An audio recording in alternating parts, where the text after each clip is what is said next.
사랑하는 성도 여러분, 9월 1일 새날을 맞이했습니다. 첫 시간을 하나님께 드리며 오늘도 나아가도록 하겠습니다. 사도신경을 고백하겠습니다. 전능하사 천지를 만드신 하나님 아버지를 내가 믿사오며 그의 아들 우리 주 예수 그리스도를 믿사오니 이는 성령으로 잉태하사 동정녀 마리아에게 나시고 본디오 빌라도에게 고난을 받으사 십자가에 못 박혀 죽으시고 장사한 지 사흘 만에 죽은 자 가운데서 다시 살아나시며 하늘에 오르사 전능하신 하나님 우편에 앉아 계시다가 저리로서 산자와 죽은 자를 심판하러 오시리라. 성령을 믿사오며 거룩한 공예와 성도가 서로 교통하는 것과 죄를 사하여 주시는 것과 몸이 다시 사는 것과 영원히 사는 것을 믿사옵나이다. 아멘.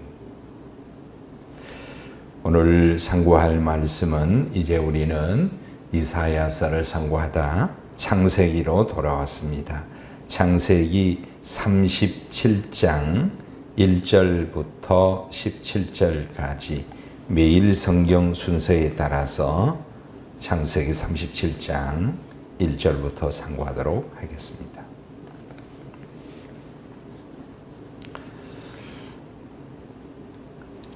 먼저 오늘 창세기 37장 1절 말씀을 봉독하기에 앞서 9월 1일 첫날을 맞이하면서 말씀을 먼저 좀 나누고 싶습니다.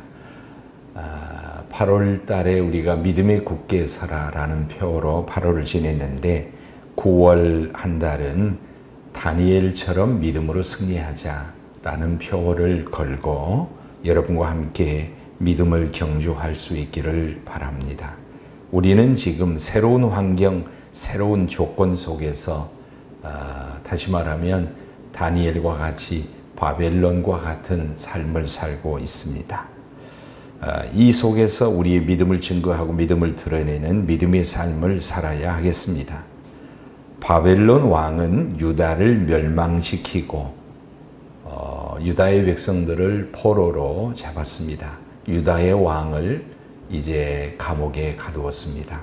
그러면서 그들은 유다로부터 승리했고 유다가 믿는 야훼의 신보다 우리의 신이 더 강하다고 이렇게 자축했습니다. 그렇지만 다니엘은 바벨론에서 다니엘의 믿음을 통하여 한 사람을 통하여 바벨론 제국은 하나님의 존재를 다시 깨닫고 알고 하나님을 더 두려워하고 하나님께 영광을 돌리는 놀라운 고백을 하게 됩니다. 이때야말로 오늘 우리 믿는 우리들이 믿음과 지혜로서 이 세상에 하나님의 능력과 이름을 높이는 시간들이 되어야 됩니다. 그러나 오늘 우리의 현실은 그 반대가 되어서 마음이 아픕니다. 다니엘처럼 믿음과 지혜로서 승리하는 한 달이 되어야 되겠습니다. 자, 1절부터 봉독해 드립니다. 먼저 1절에서 4절 말씀을 봉독해 드리겠습니다. 야곱이 가나안 땅 곧 그의 아버지가 거류하던 땅에 거주하였으니 야곱의 족보는 이러하니라.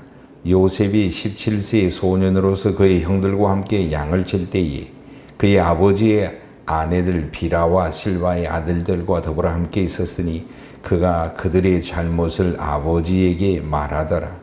요셉은 노년에 얻은 아들이므로 이스라엘이 여러 아들들보다 그를 더 사랑하므로 그를 위하여 채색옷을 지었더니 그의 형들이 아버지가 형들보다 그를 더 사랑함을 보고 그를 미워하여 그에게 편안하게 말할 수 없었더라.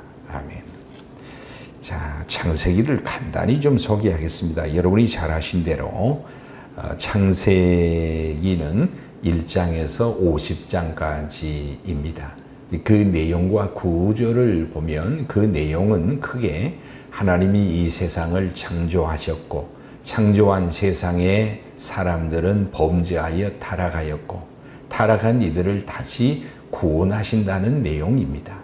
이 내용을 구조적으로 보면 1장에서 11장까지는 하나님의 창조 타락 구원에 대한 커다란 그림이 나오고 12장에서부터는 이 창조와 타락의 구원에 대하여 한 가족을 중심으로 창조 타락의 구원의 역사를 하나님이 인도하시고 소개하신 내용입니다. 바로 그 가족이란 아브라함, 이삭, 야곱 그 12아들입니다.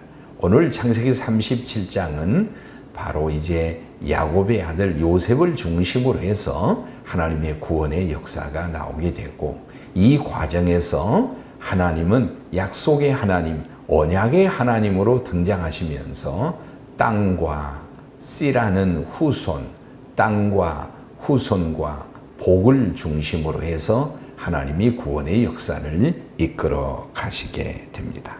자, 오늘 봉독한 1절에서 4절의 말씀을 보면 야곱의 가정의 한 단면을 우리가 보게 되는데, 야곱이 요셉을 더 사랑했다 그랬습니다. 왜냐하면 노년에 얻은 아들이었다. 그래서 더 사랑했다.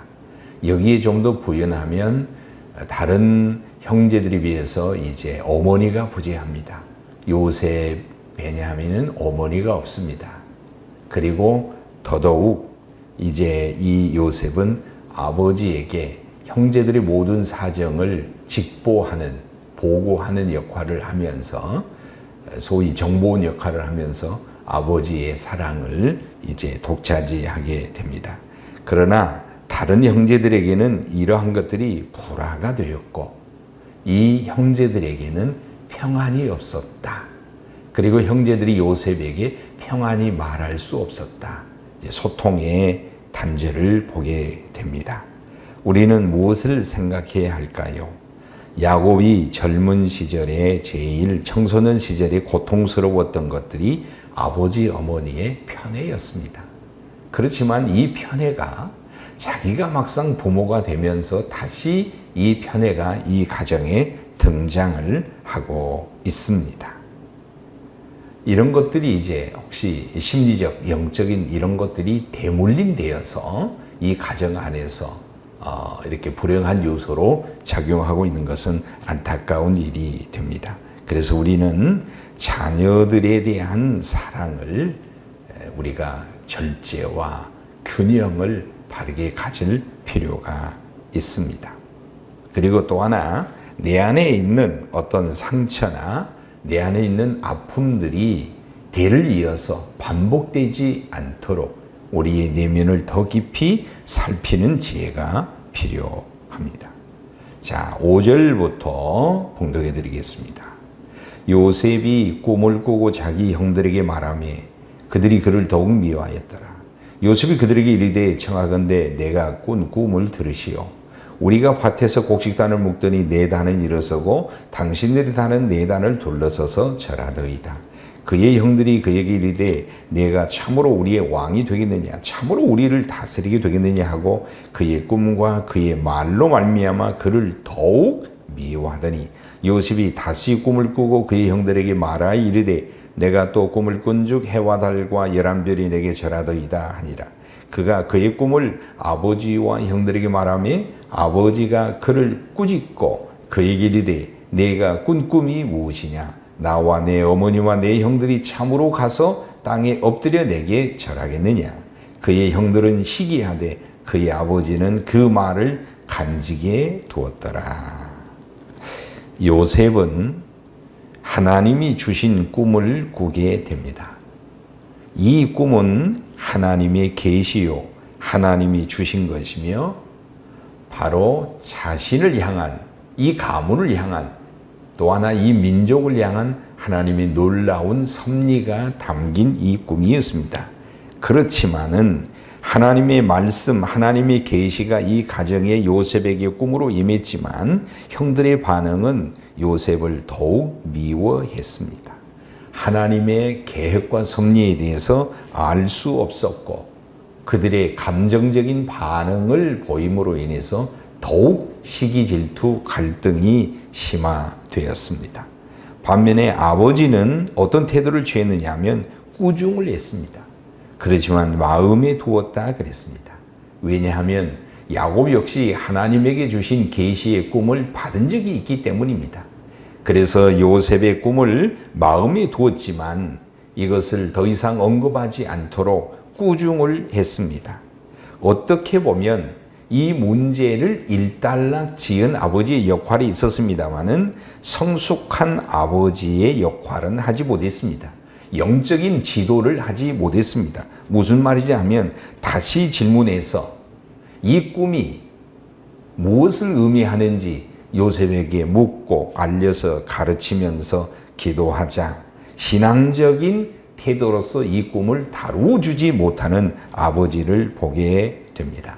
물론 형제들하고 불화를 이제 잠재우기 위해서 꾸중하면서 잠재웠지만 어쩌면 이것을 믿음의 차원에서 영적인 차원에서 해석해 주지 못하는 성숙한 아버지의 역할을 하지 못하는 것을 보게 됩니다. 결국 이 가정 안에서 일어나는 모든 생각, 감정, 하나님의 뜻을 이 가정은 성숙하게 다루지 못하고 서로 미움과 또 갈등을 경험하면서 평안이 깨져버린 그런 상태입니다. 모든 이게 자녀들의 문제인 것 같지만 한 번 더 생각하면 성숙한 아버지의 영적인 성숙, 믿음 이런 것들이 부족했지 않나 우리가 다시 한번 생각하고 또 하나 이 야곱은 아버지 이삭과 어머니 리브가 어쩌면 리브가가 아버지가 그렇게 하지 못했을 때 리브가가 어떤 그런 역할을 해줬지만은 바로 이 야곱의 가정에 있어서만큼은 오히려 그러한 영적인 역할을 해주는 어머니의 자리가 부재되었다는 것이 또한 이 형제들을 더 어렵게 만드는 요인이 되고 있습니다. 12절에서 마지막 절까지는 여러분들이 한번 참고하실 수 있기를 바라고 그 내용이 뭐냐면 아버지가 요셉에게 양을 치고 있는 그 형제들의 안부를 묻기 위하여 요셉을 심부름 보내는 내용이 나오는데 요셉은 아버지의 명을 받아서 세겜에서 형제들을 발견하지 못하고 그래서 집으로 바로 돌아온 것이 아니라 끝까지 아버지의 명을 실천하기 위해서 형제들을 찾아 나서는 성실함 또 책임감이 강한 요셉의 또 하나의 성품을 발견하게 됩니다. 이러한 성품이 바로 이 요셉의 인생에 있어서 매우 중요한 역할을 또한 하게 됩니다. 우리의 자녀들이 적당히 성장한 것이 아니라 부모의 명에 의해서 명에 대하여 성실하고 책임을 다하는 자녀들로 자라갈 수 있도록 우리가 또한 기도하고 보살피는 시간이 되어야 되겠습니다. 이제 우리는 이 새벽에 계속해서 이제 요셉의 인생과 그 가문을 통해서 하나님이 어떻게 구원의 역사를 이루어 가시는가를 계속해서 상고하시게 될 겁니다. 9월 첫날을 시작하는 우리 모든 성도님들 오늘도 다니엘처럼 또 요셉처럼 믿음으로 승리하는 요셉 또한 다른 이방 문화 속에서 믿음을 지키고 살아가고 승리하는 좋은 모델 우리는 두 사람을 만나게 됩니다. 한 사람 다니엘, 한 사람 요셉입니다. 오늘도 이들을 통해서 많은 지혜와 은혜를 받으실 수 있기를 바랍니다. 오늘 주의 기도로 새벽 기도를 마치도록 하겠습니다. 하늘에 계신 우리 아버지여 이름이 거룩히 여김을 받으시오며 나라가 임하시오며 뜻이 하늘에서 이루어진 것 같이 땅에서도 이루어지이다. 오늘 우리에게 일용할 양식을 주시옵고 우리가 우리에게 죄 지은 자를 사하준 것 같이 우리 죄를 사하여 주시옵고 우리를 시험에 들게 하지 마시옵고 다만 악에서 구하시옵소서. 나라와 권세와 영광이 아버지께 영원히 있사옵나이다. 아멘.